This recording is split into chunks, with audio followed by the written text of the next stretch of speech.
I was actually a general manager of a golf course, the entire property, food and beverage of the restaurant, all staff, about 65 plus people. Northeast Ohio, it's very limited. So again, that's another thing that you have to look at. So how do you get as much revenue and people, Sure. butts in seats for 6 to 8 months of good weather? So coming from that, and then the transition into marketing, I always had to market myself. I took marketing classes in college. Sure. It wasn't a specialized degree, but I always knew that I was a salesman and a marketer at heart, because every time somebody would come to my golf course, I would want them to treat like an experience. So you get comfortable with people. Marketing is no different. So I got the seat here and again, was super uncomfortable. And again, if you're interning or if you're fresh out of college, again, your first job is going to be uncomfortable. Yes. And again, it's okay. But coming from the background of not having that specialized degree, if you know that every room that you walk into, you have to sell yourself and you have to get people to buy into yourself. If you get really good at that, you can sell anything. Yes. But where you have to learn is building something else, building a brand, building a following. That takes a lot more time.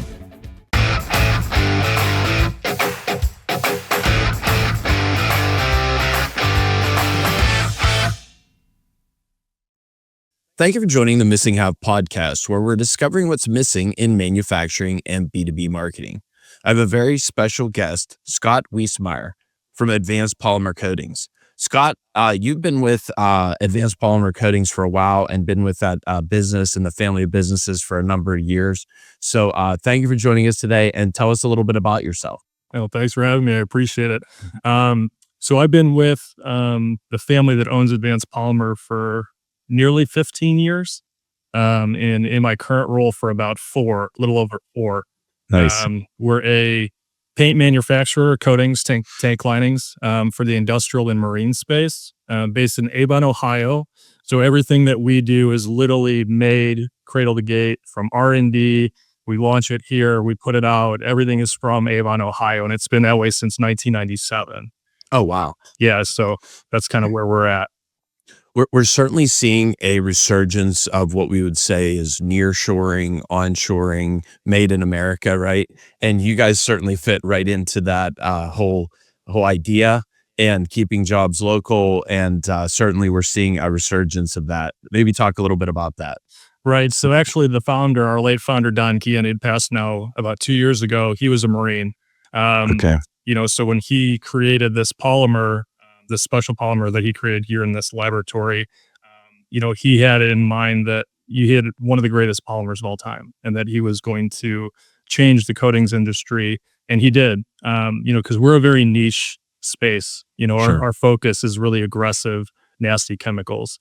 Sure. Keep everybody safe and keep transportation of goods on par. So, with that in mind, he started that company. He started in the aerospace industry, when he got out of the military.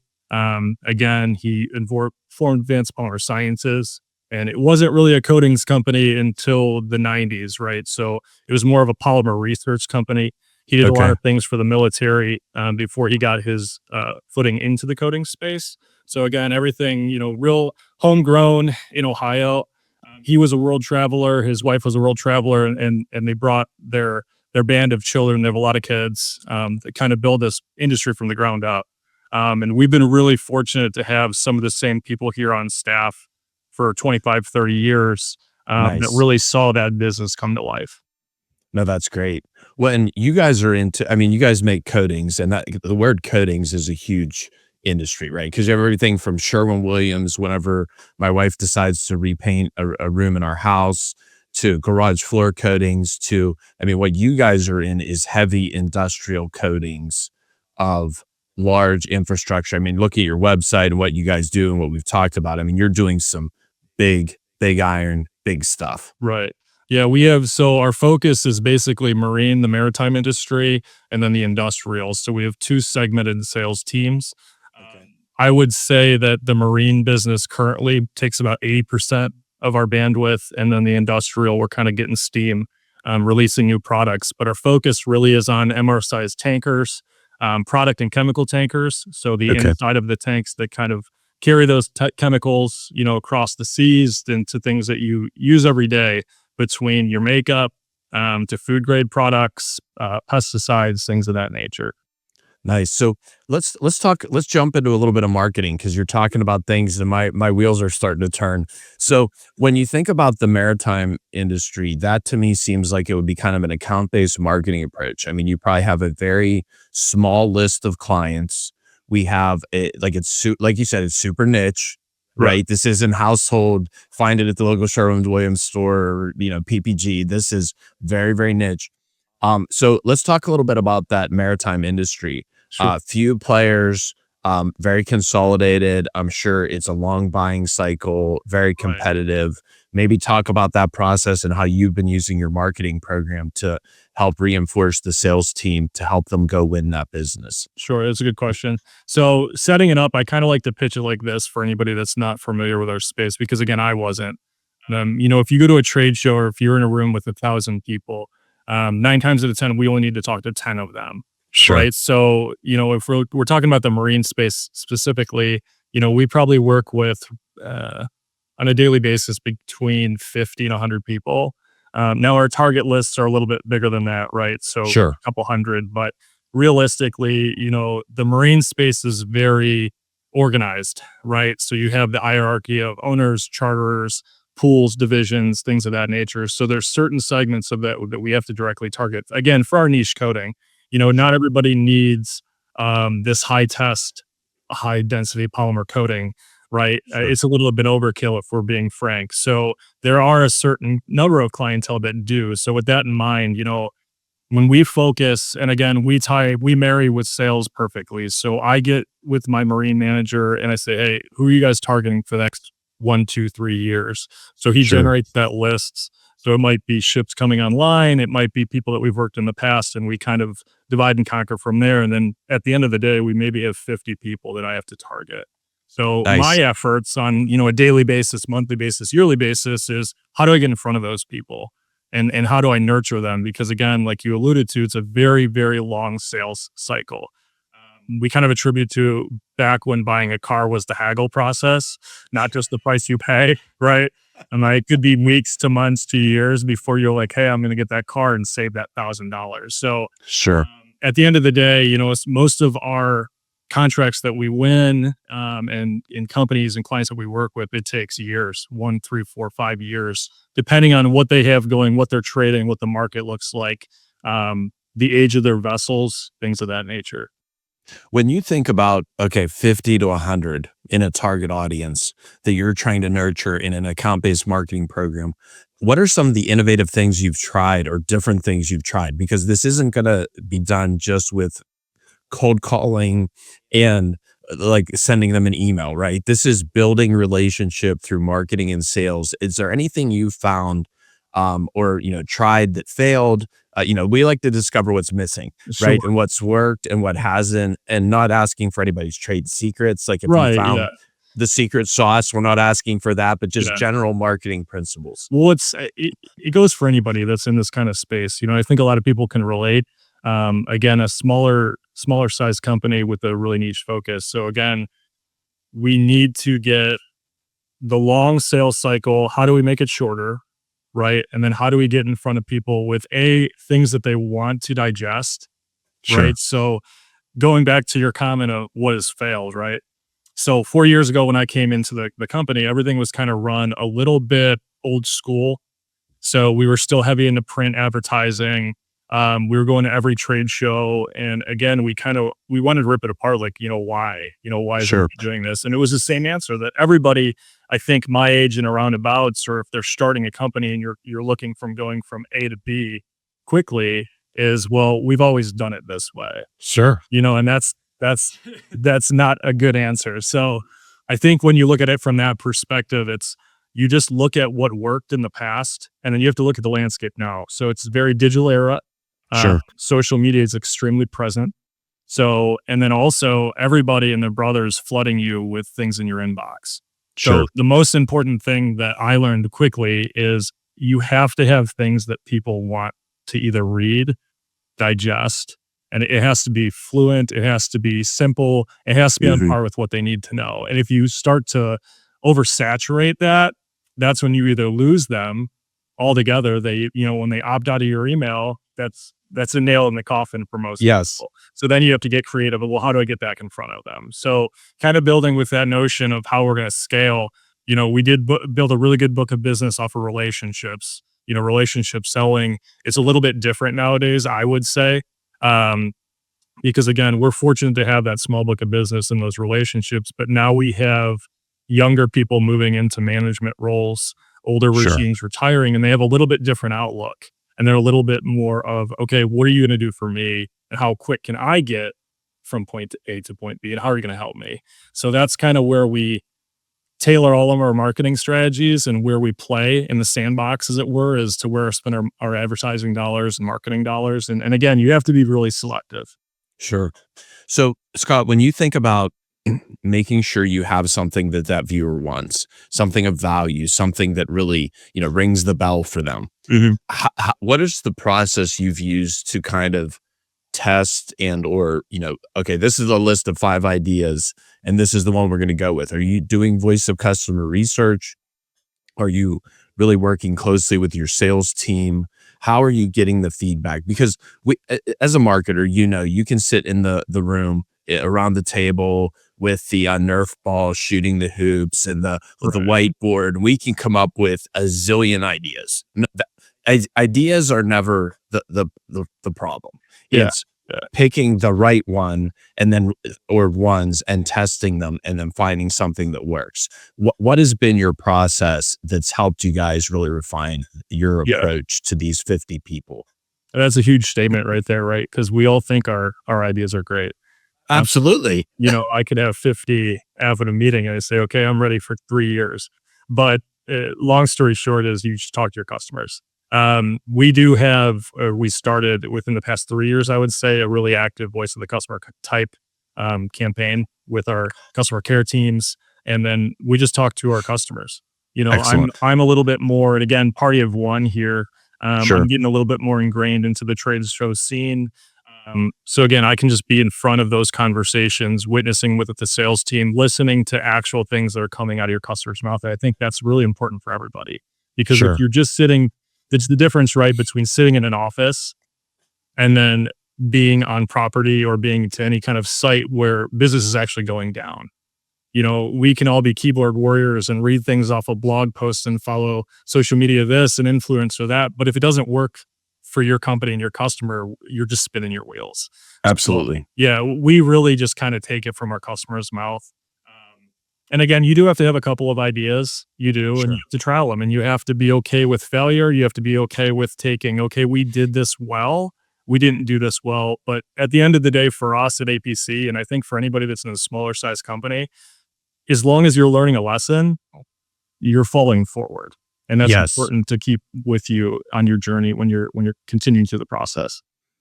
Scott, I think you hit on something really important there. And what we see in the market, because we talk to a lot of people, not only through the Missing Out podcast, but through our agency, is if you have an ownership group or a leadership group that accepts failure as the first attempt in learning in marketing, you're in a winning organization. Right. If you have an organization that the marketing team feels afraid, timid, or they're worried that they're going to get reprimanded or yelled at or have tension because that one idea didn't generate 10 million in pipeline.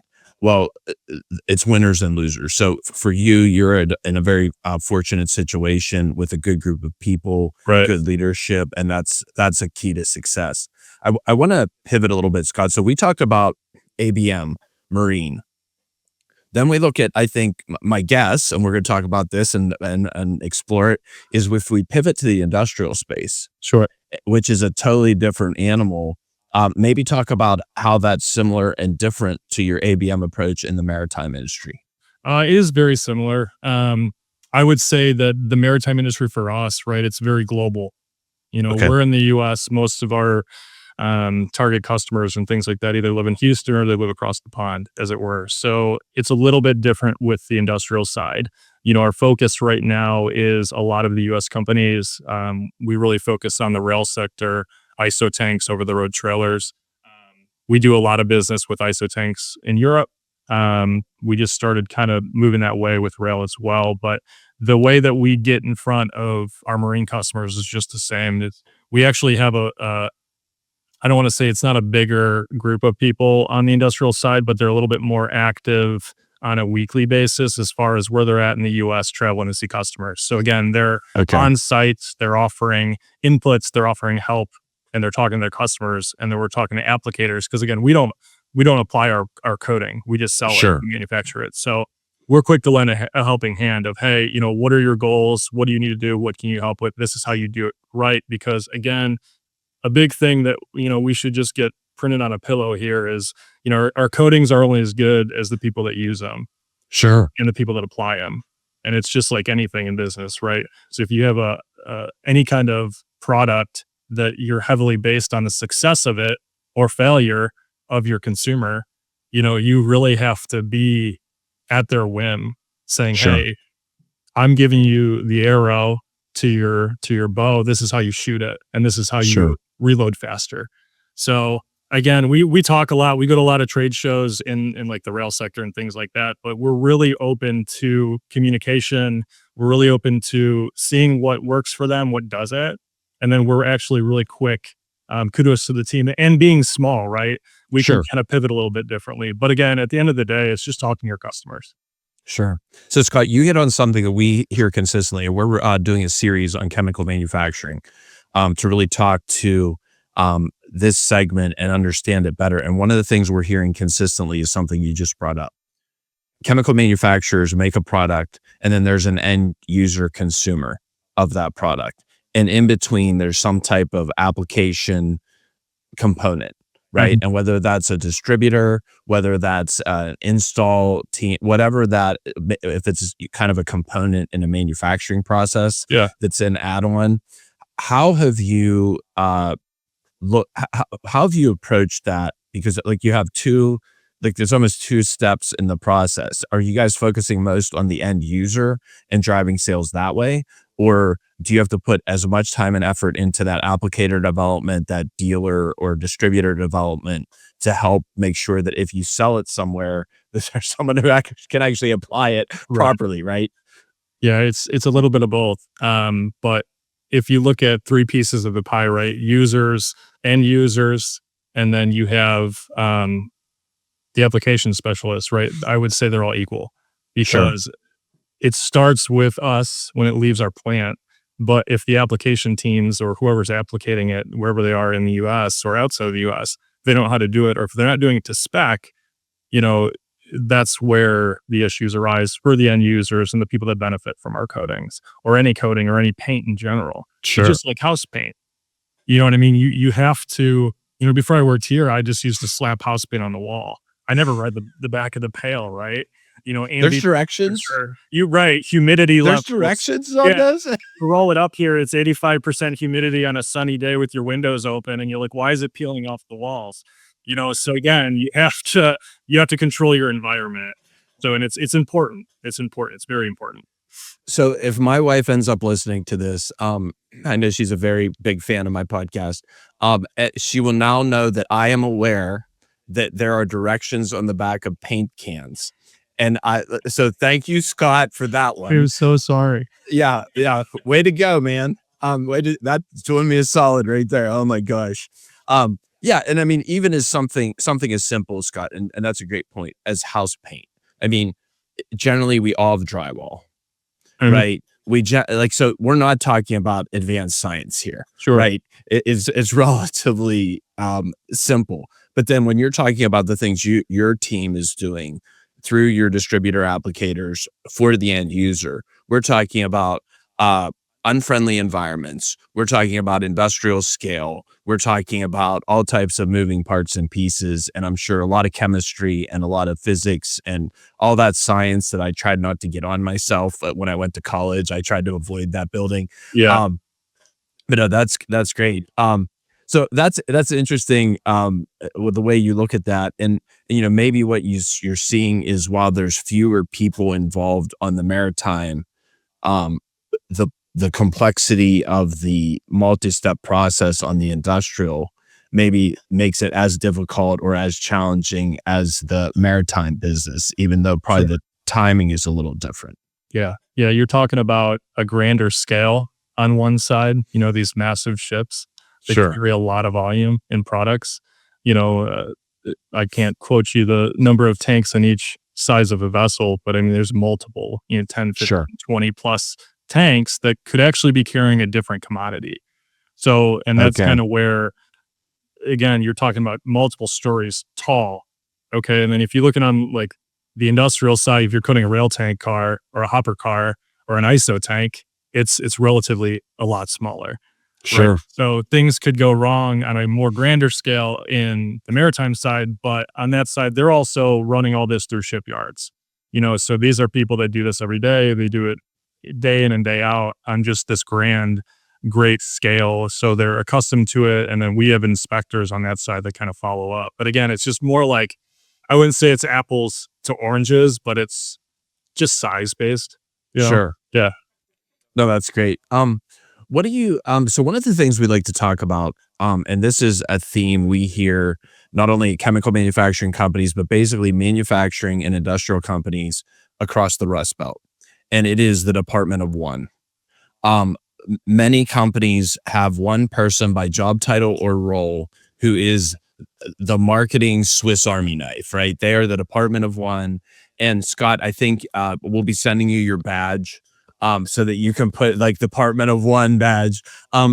Maybe talk about some of the challenges of being a Department of One and how you're learning to, as you said, fail forward across this diverse spectrum of digital and traditional opportunities while also navigating the waters of the internal department that has to interact with the entire company. Sure. First off, I would be remiss if I didn't just give a shout out to my company, to be honest with you, because again, we hit on this earlier. If you don't have that support system and you don't have that hierarchy of people that understand marketing, then your business is going to A, cycle through employees incredibly fast, Sure. where B, they're not going to get to where they ultimately want to go as fast as they want to go. So again, being super fortunate to being in that space, being a part of one, you kind of have to just like everything you do. And in the grand scheme of things, I think people get, and I was guilty of this when I started, I got overwhelmed because I said, wow, Sure. how am I supposed to accomplish all this in a given day and produce quality? Yes. So, you go through the rigors of, okay, let's rip it down to the studs of like, what do our customers really need? And priority 1 to 5, and then let's start focusing on here, and you segment it, and then year over year you start to get hip to, okay, this works, we're good here, let's put this off the plate, and then you really dive into, okay, what's really working for us, what's getting us results. But again, if you look in the marketing space, you have product marketing, you have digital marketing, and social media. That's like the three big things that I kind of hang my hat on, right? Everything Sure. else is like an ancillary thing. Like, okay, if we need to do this, it'll come and I'll get to it when I get to it. But realistically, if you try to focus 100% effort on all of those, you will fail. Yes. And it'll show you quickly. But again, you have to take your failures and learn from it. And if you're not, and you just say, well, we didn't spend enough money on this campaign, or, if your cop out answer is, oh, I didn't have enough time to do it. You have to make the time, Sure. because we actually quickly learned, and again, we'll kind of throw ourselves on the cross because it's just good. It's good information for anybody in the seat in a party of one. You know, the social media and the digital train is so fast right now, and the landscape looks completely different 6 months to a year, over a year. This cycle is just, okay, the focus is here. Now you have to be this. And now people are not doing this anymore 6 months ago. So if you don't get on the bandwagon, again, you're going to see these failures, and you're going to see lack of engagement. You're going to see lack of content. And again, you're putting so much effort into your content, be it email marketing, social media marketing, your brand literature, anything. You have to consistently be on an updating basis. Yes. But if I look at like social media, for example, right? Because this is like the Easter egg. Every 6 months it changes. What it Yes. was good for your business last year is not good for your business now. And we've all heard it, like, people want to follow people, they don't want to follow companies anymore. 16 months ago, it was different. Yes. Everybody likes to bring up the Elon Musk and the Tesla. If you look at how many followers Elon Musk has on his social media accounts versus Tesla, I mean, he's 10x, right? Easy. Because whether you like him or not, keeping that out of the equation, he's relatable because he's a human being. You know what I mean? It's just like Nike and their executives. And this applies to anybody, Apple and their CEOs and everything. So we kind of learned that, it's not as much as what we're putting out from Advanced Polymer Coatings, but it's how do you use your sales team as your ancillary sales Sure. and for your marketing squad, right? So I kind of look at, I'm a party of one, but my team is so ingrained with the sales side is like those sales guys and gals, they are my ancillary team members as well. And the more I can leverage them, Sure. the more the business is profitable and the more the business brings in not only good representation of where we're going and good product knowledge and getting things out to our customers in a more faster pace. It's like a spider web, right? And I'm at the center of it. So if I can pull these levers, and I think that's a use case for everybody that's in kind of this situation. Yeah. No, I think that's great. Scott, one of the things I want to ask you about, whenever you think about everything that is changing and the different, like segmenting it, what do you think is the most difficult part of digital marketing to in-source and execute as a party of one? And this is a tough question because It is. I have some opinions on this matter. But I think there's some things, like you said, you can put them into buckets and you can prioritize and get clarity and do really, really well. But then are there any things you see that are just a super challenge to execute with only having a department of one? I would say email campaigns. Okay. Just comes top of mind. And there's a myriad of things that are a little bit more difficult when you're a party of one. With email, again, and just relating to kind of how our audience takes in information is if the content isn't correct, the engagement isn't there. Yes. So if you're not taking the time, and again, resourcing from talking to your customer, right? If you're just pumping out, again, if I sit in a meeting, I'm like, I got 20 great ideas. Or if I leverage AI or something like, these Sure. top industry trends, right? If I open my Gmail, I get industry trends all day and I don't Sure. read them. So you're going to be quick to turn that audience off. And when you're looking at it from like a CRM aspect, Sure. for anybody in this seat, when you lose that customer, you can't add them back in. Correct. You have to wait. Either they sign back up. You have the privacy laws. Then when you're dealing with the EU, it's a little bit different. Who can I market to? Who can I market to? Sure. Right? Do I have the legal basis? You can't just get a list of people anymore. You can't buy a list and just start. No, just go. It doesn't work that way. But I would say the way that you tell your stories and the way that you're selling your product and you're selling yourself and your business, it has to be on par every time. And slow is fast.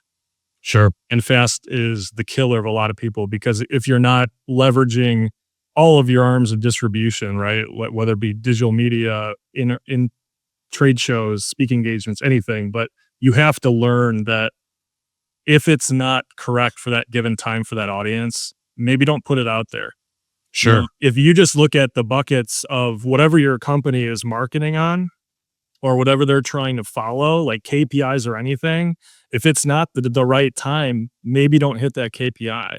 But again, it all ties back to the management team and the owners of the company and people that are way above my pay grade, right? They Sure. want to see results, but you have to know that marketing takes time. Sure. And again, but they could see trends or they should be able to see trends of like, hey, we've been doing this for quite a long time and have it, could be a year, 16 months. Then if that's the case, maybe something you're doing is not right, Scott, I love that. And I think the level of detail you answered that with is something that you're recognizing is a tremendous challenge, whether it's the headline, whether it's the body copy, and then it's like where you send them is the final resource for the conversion or just building value and where Yep. that is in the communication funnel. We see some of our clients we're able to do a much better job with on their email if, when we hit it, man, do we hit it. Mhm. And you can go through many dry periods Sure. where you're not hitting it, or like, let's say they have 5 or 6 target markets, and with 3 of them, you're just like going, and then you get called into the meeting. Well, why in this 4th target market aren't we doing the same thing? Well, because we're not, this isn't because we're not trying hard.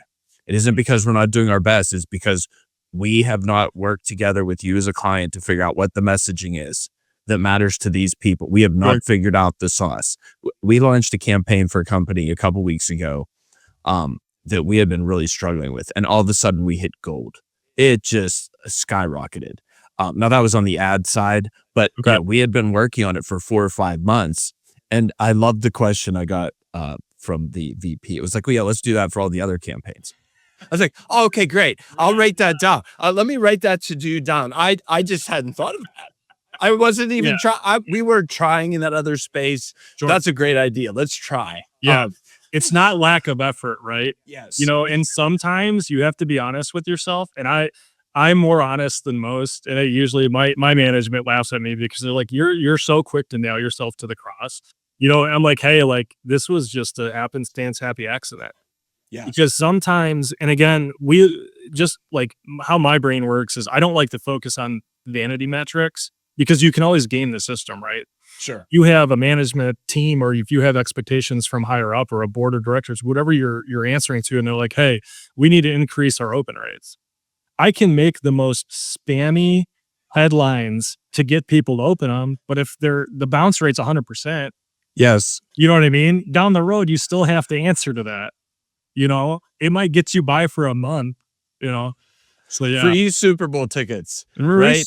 Yeah. Click. Right. Oh my gosh, that's so funny. Today's episode of the Missing Half podcast is brought to you by 50 Marketing, the marketing agency designed for B2B and manufacturing companies. At 50 Marketing, we understand the unique challenges you face, from complex sales cycles to the ever-evolving buyer's journey. Our team of experienced marketers is here to help you navigate those challenges and drive growth with custom strategies that work for your business. Whether you're looking to elevate your brand, build stronger lead generation, or integrate your marketing and sales efforts, 50 Marketing has the tools and expertise to get you there. As a trusted partner, we offer a full range of services, from strategic planning to branding, content marketing, website development, video production, social media, and more, all tailored to your specific needs. Ready to take your marketing to the next level? Visit 50marketing.com. That's 50marketing.com and schedule a free consultation today. 50 Marketing.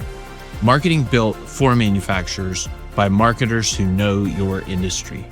So Scott, one of the other things we hear consistently, and I'd like to get your feedback on this, is that video is also one of the most difficult things for manufacturers and in the industrial space to deal with, because one, it's such a big word. Mm-hmm.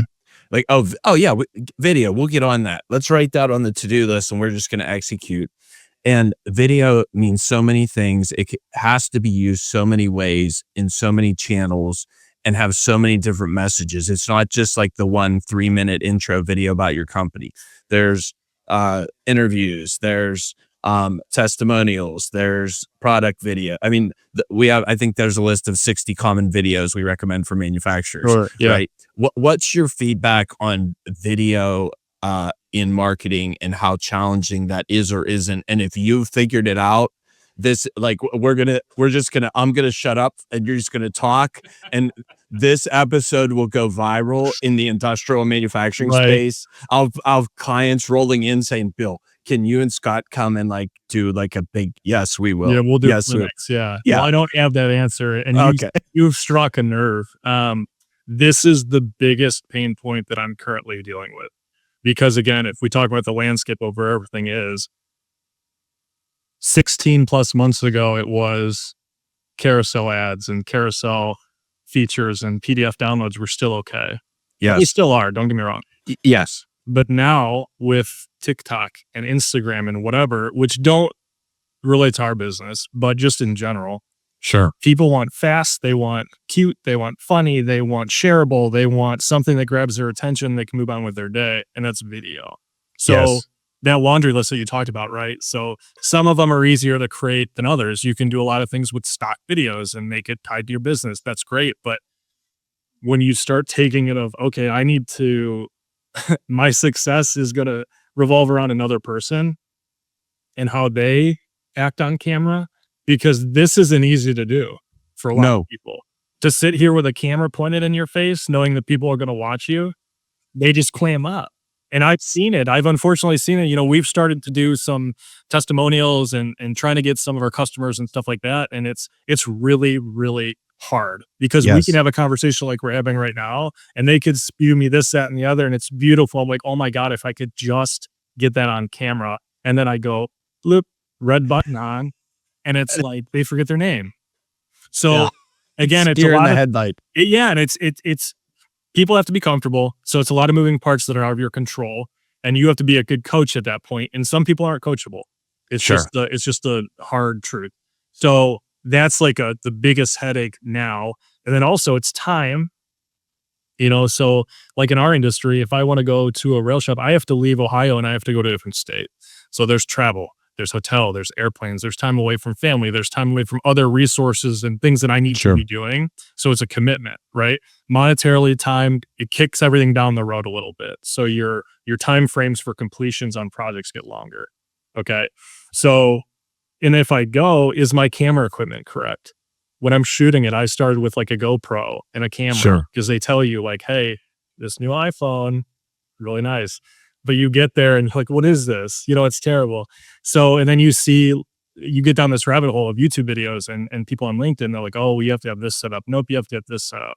It's really what the style of video that you want your company feel to be. Just choose it, whatever ties in your brand, and then learn from there. But again, Sure. it's hard to get all these panning videos. I shot a video. I went down to Texas and I shot a video and I brought it back to my management team, and they're like, this is like guerrilla marketing. Like, it's great, but it's so fast paced, because I was so like used to seeing these great Nike commercials and things that, I was interested in. I'm like, I want to recreate that. And I wanted to throw up, because I was like, there's so many panning shots, and, it had to be 4K, and it was just, but I mean, all that to say, it is really, really tough, but it is the landscape that we're in. And this is going to be forever. This isn't going to Yes. change. There'll be something next that's even better than this, but it's the fastest way to get your customers what they want, because they can listen to a 15-second commercial that you put out Yes. there and get a lot of information, because you can't really get emotion and you can't really tie in a lot of things through like an image. I know an image is worth 1,000 words, but like if you want to really tie into like maybe a feature and benefit, you can do that in 10 seconds in a video, Yes. but it has to be shot correctly to land. So Scott, you hit on a number of things, and I think there's a myth in the market, and you hit on it on one of them. Yeah, just buy a camera and go shoot it. I made this mistake early on in our agency career when we were trying to get into video, and I bought the cameras. We had 4 GoPros, and we had all this, like we had all different types of cameras. And one of the things I learned from that is just because you can click the button doesn't mean that you can compose a shot, doesn't mean that you can pan B-roll, doesn't mean that you can get good coverage of a scenario. So number one, there is a need to use professionals who run those cameras, because the difference is night and day. I mean, it's just insane. Yeah. The other thing we found is script writing and working like voice of customer research in advance to prepare people for interviews is so critical. Not that we're asking them to deliver a line, but just to give them talking points and give them like a frame. Hey, these are the questions you're going to be asked. Right. And these are the things we're going to talk about. Here's a trick or a tip that you might be able to use. And you hit on it, and it might be so close to you can't see it. If you sit somebody in front of a camera and they're looking at the camera and you ask them a question, and then they're going to freeze. Sure. We have set up a program. We've done this so many times. You can replicate this. Set it up like a podcast. sit there across from, do you know who Zach Galifianakis is, Between Two Yeah. Ferns? Yeah. Like, and I'm not making any comments about the content Sure. or Yeah. just the way that is organized. Set it up so that then you have multiple cameras on that space, so that, you know, you're here and the interview candidate is here, and you just get into a conversation. It generally takes 5 to 7 minutes of warm up in a conversation, and then you jump right into it.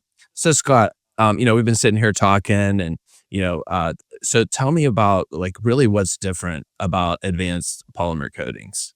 Yeah. And that person will just, like, at some point in time, they'll forget the camera is there Sure. Right. Right. and talk to you, and that's acceptable. Whereas, like, I've seen really, really talented people, as soon as you point that camera on them and it's just them and the camera, I don't know if they're envisioning, like, that the nightmare that they're all of a sudden in their grade school classroom without pants on or whatever, Right. but they are just so self-conscious. Right. It's ridiculous. So, yeah, and I think the other thing you hit on with video that's such a barrier to success right now is cost.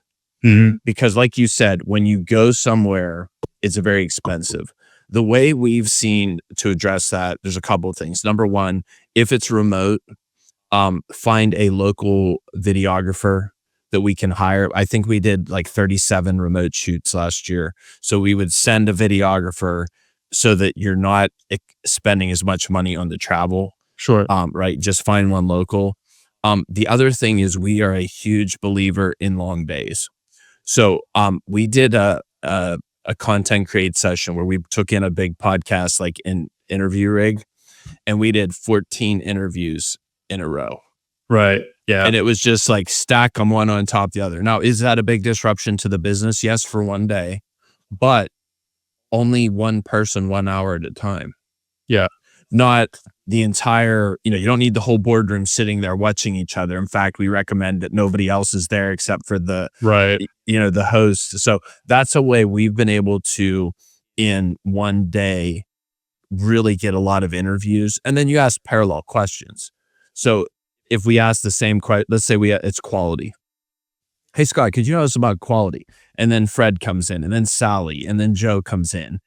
Then you get enough conversations about quality, and then ask them, oh, well, how does quality pertain to your business? Well, for Scott, it's about marketing and communicating quality. And for Sally, she's in quality control, and she has to, like, do chemistry or whatever those folks do that is way above my head. So that's just for whatever that's worth, that's what we've seen. But I love that take on email being a challenge. Yeah. And certainly we are developing consensus in the market that the pivot to video is very, very challenging right now. There's no two ways about it. Scott, if we pivot towards maybe like some big picture items in chemical manufacturing, what do you see as maybe some industry gaps, more broadly in the industry, when you look at your competitors and even non-competitors, just people in the chemical manufacturing space? What do you see as gaps in marketing programs that may be beyond what we've talked about, or maybe what we've talked about is really where you see the gaps and what other people are doing? I would say, like, the biggest gaps, it all depends on the size of your company. Okay. Because to me, when I hear the word gap, it's okay, you're filling a void that somebody that's 10x your size or more. They have more people. They can do it faster. So that's where gaps kind of get closed. So that's where my head goes initially. And again, it revolves around anything. It's space and time, right? How much time do you have in a day, week, month, calendar year? And what can you get done? And then what is most important to where you want to go?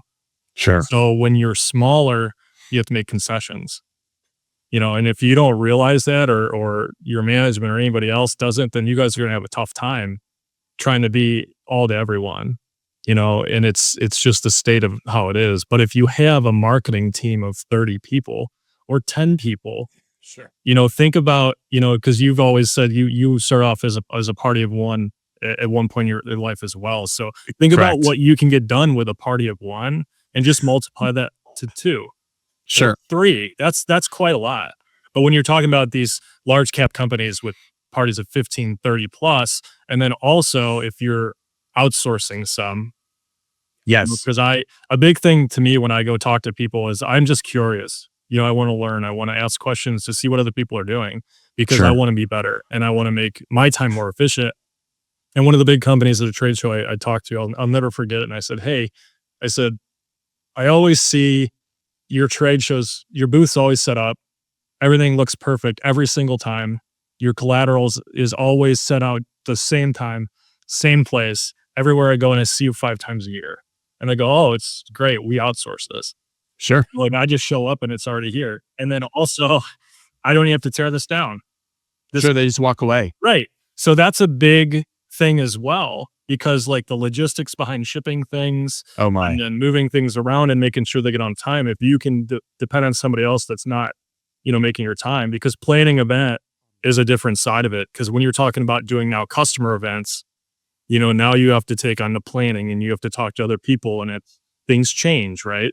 Always. The gaps, when I think about that, that's kind of where I think of gaps is when space and time elude you and how many people do you have on the team. So that's Sure. kind of where my mind goes. No, I love that. And I think you hit on something there. You either have to accept a limitation or you have to apply resources or leverage or a combination of resources and leverage to Yeah. get outsized results. One of the things I think that is happening in the marketplace with technology, tools, people, now AI, is that there has never been an opportunity uh, as much as there is now for smaller and mid-sized companies to catch up. Mhm. If we rewind 7 to 10 years ago and you saw that amazing Fortune 500 company that has the outsourced booth and has like all the stuff, they were spending 20, 30, 40x Yeah. what a small, mid-sized, medium-sized manufacturer was spending. I believe now that with a department of one, some clarity and prioritization, Mhm. a little bit of outsourced resourcing and leverage, that gap has closed tremendously. We're not looking at 40x differential. It's still a differential, right? There's Yeah. still a gap, Right. but we can catch up quicker and we don't have to be 40 steps behind. We can maybe only be 10 steps behind, which if you have $100 million company and you're competing with a $12 billion company, you are always going to not Always. be at the same level. There's just unless the $100 million company wants to spend their entire revenue stream on marketing, Right. that's never going to catch up. So no, I think that's great. Another question I like to ask, Scott, is what advice would you give other marketing professionals, in your space? So in like manufacturing, marketing, and especially maybe some of these younger folks who are just starting out. It's their first, they just got thrown to the wolves. R Hey, you're going to be the marketing person. And yeah, we've never done this before. Go grow revenue. Yeah, give us 10 million in pipeline in 6 months. Because Yeah. none of us have ever heard that. No unrealistic expectations, Yeah. right? It's And if just you hear that run, yeah, not don't take the job. yeah. That's the hot take. Love that. Yeah. End scene. That's it. Yeah, I love that. But yeah, is there any advice? Because like some of these people will have to take the job because they need the Sure. job and can't just, they have to put food on the table. We get it. The first job 100%. may not be the right job.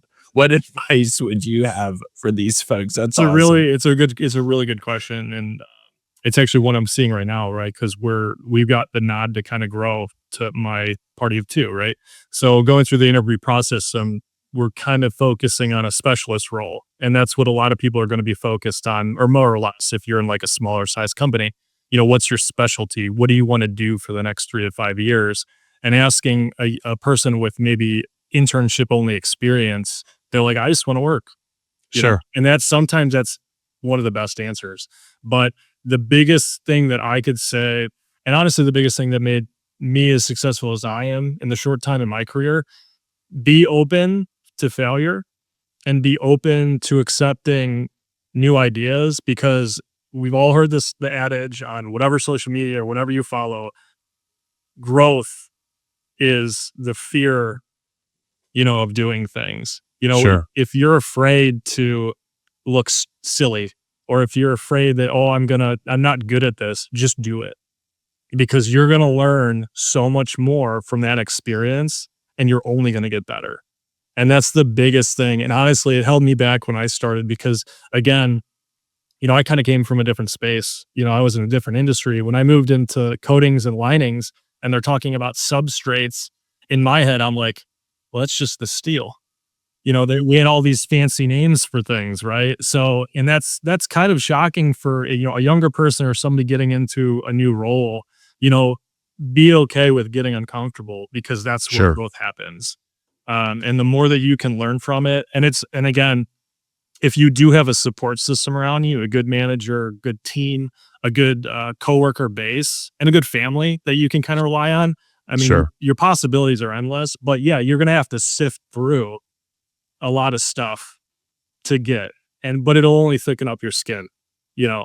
But growth is the big key there. Just always think about growth. Think about getting uncomfortable and get very comfortable with being uncomfortable. When Scott, I think this is great advice, and let's qualify that advice and provide some like a background for that, because I know that you did not go to a business school for marketing and Sure. focus on that in your early career. So this isn't like some pie in the sky pithy statement. I mean, Right. you went from where you were to jumping into this role, Yeah. like kind of like jump, and then you looked and saw what was coming up at your feet very rapidly. So maybe take a minute to provide that context for Sure. our Yeah. listeners. That's a great question. More near and dear to my heart, right? So again, so I've been with the company on in some degree, or the family that runs the company, 15 years. So what does that really mean, right? So 10 of those years or 11 of those years, I was actually operating in the golf industry, in the business space of the golf industry. So my background is, I have a business degree, but it's in golf management, golf Sure. systems management, golf professionals. So I kind of cut my teeth operating golf courses, operating teams, operating facilities, and then I kind of moved into the teaching aspect of it. And then the first 5 or 6 years of my career, I kind of landed like, hey, I like people. I like working with people. I like managing teams and I like seeing outcomes. So that's kind of where the last, 6 or 7 years have been. Was I was actually a general manager of a golf course, the entire property, food and beverage of the restaurant, all staff, about 65 plus people. Northeast Ohio, it's very limited. So again, that's another thing that you have to look at. So how do you get as much revenue and people, Sure. butts in seats for 6 to 8 months of good weather? So coming from that, and then the transition into marketing, I always had to market myself. I took marketing classes in college. It Sure. wasn't a specialized degree, but I always knew that I was a salesman and a marketer at heart, because every time somebody would come to my golf course, I would want them to treat like an experience. So I'd have to sell myself. I'd have to sell my staff that they're Sure. coming to witness an experience for 5 hours. So you get comfortable with people. Marketing is no different. So Sure. when I took the job here and got my first office job, right? Um, Very big boy, right? It was a family move, right? So there's a lot of time commitment. So I made the decision with my wife. We had a kid, and I said, "Hey, I want to spend more time at home." So I got the seat here, and again was super uncomfortable. And again, if you're interning or if you're fresh out of college, again, your first job is going to be uncomfortable. Yes. And again, it's okay. But coming from the background of not having that specialized degree, if you know that every room that you walk into, you have to sell yourself and you have to get people to buy into yourself. If you get really good at that, you can sell anything. Yes. You can sell a product, you can sell a service, but where you have to learn is building something else, building a brand, building a following. That takes a lot more time. So Scott, I think you've also uncovered another like myth or something that's missing, which is the perspective on the golf industry. So my full disclosure, my family used to own the John Deere franchise for Sure. golf equipment in a large portion of the United States. And um, I always thought, oh yeah, these guys want to be golf pros. Yeah. Like work in the golf industry, like that's got to be like a great life. It's super easy, easy hours. It's not demanding. And then when we got into the golf business and met these poor souls who like, so I remember the Open was in Pittsburgh, right? At Oakmont. and we had teams down there supporting the Open. And they got there at like 2:00 in the morning, Mhm. and they left at like, I was like, why are we leaving? Yeah. Like, we're leaving at 12:30 and coming back at 2:30. Yeah. Why don't we just like roll out a cot Yeah. and just sleep here? Cause let's be honest, guys, but it is a miserable, I mean, it's awesome and it's great, but I mean, it is a hard, hard life. And Scott, I completely understand why you and your wife decided to make that pivot because if not, 18 years later at the graduation, you'd have been waving at a stranger, Right. because you would have never been home. And I Yeah. completely respect that. I mean, I have 5 children of my own, and I try to spend as much time as I can with them. But that they don't appreciate that all the time. Right. But I enjoy it as much as I can. So no, that's great. Well, Scott, one of the things I've really enjoyed about this conversation is just your absolute candor. Sometimes we have guests who are very guarded.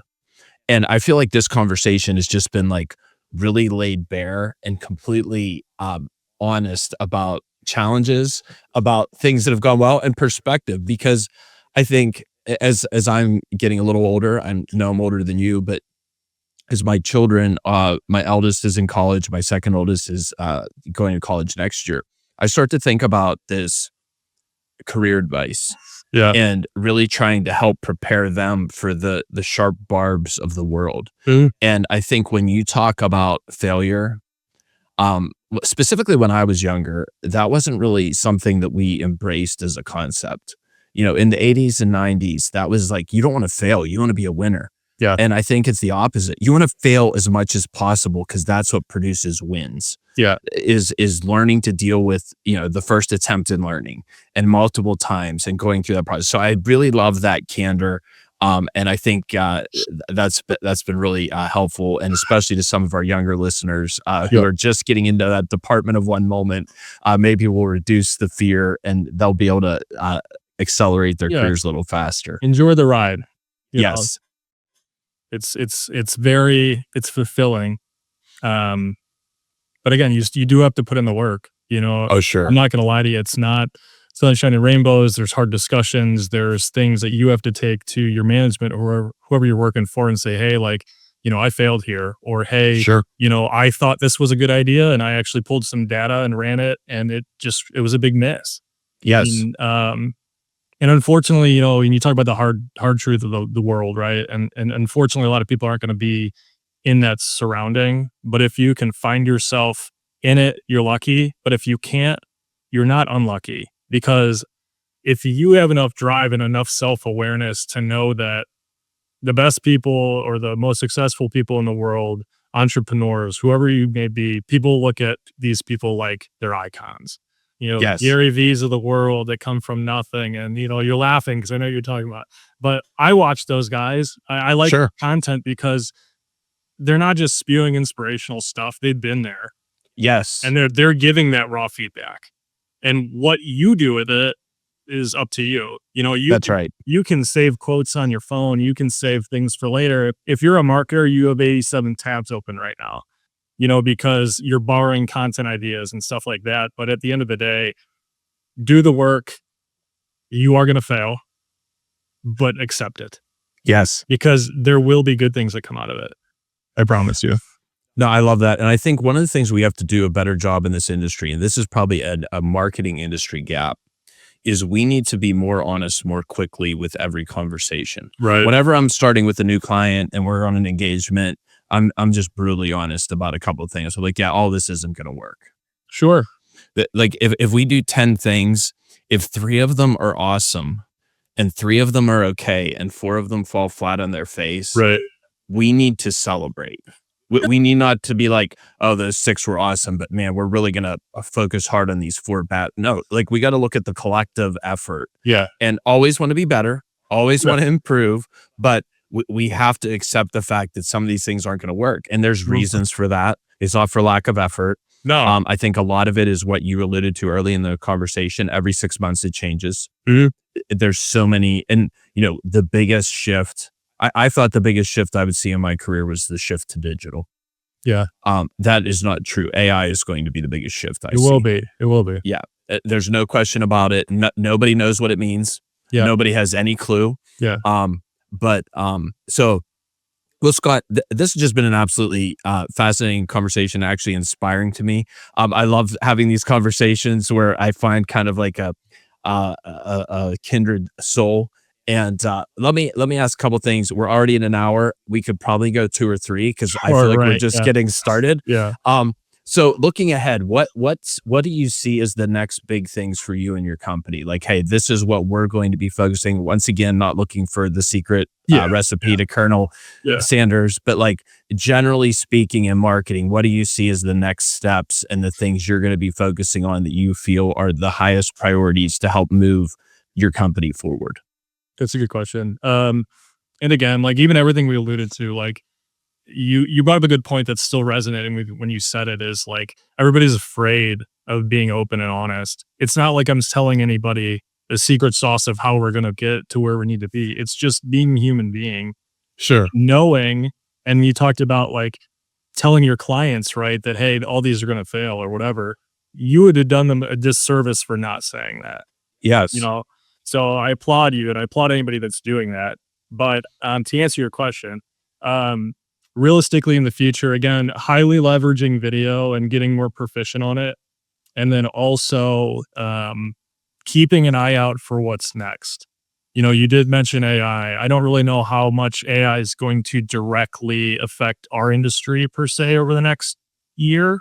Um, but for my seat, it already has.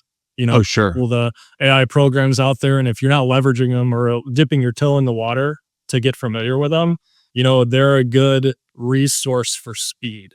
They're Yes. not correct most of the time, but you need that sounding board because again, if you think creative is easy, get out. Yeah. That's the hardest thing is say, hey, I want 5 videos Yeah. by the end of whatever. Okay, let me clear my schedule because I'm thinking Yes. for 24 hours in a day.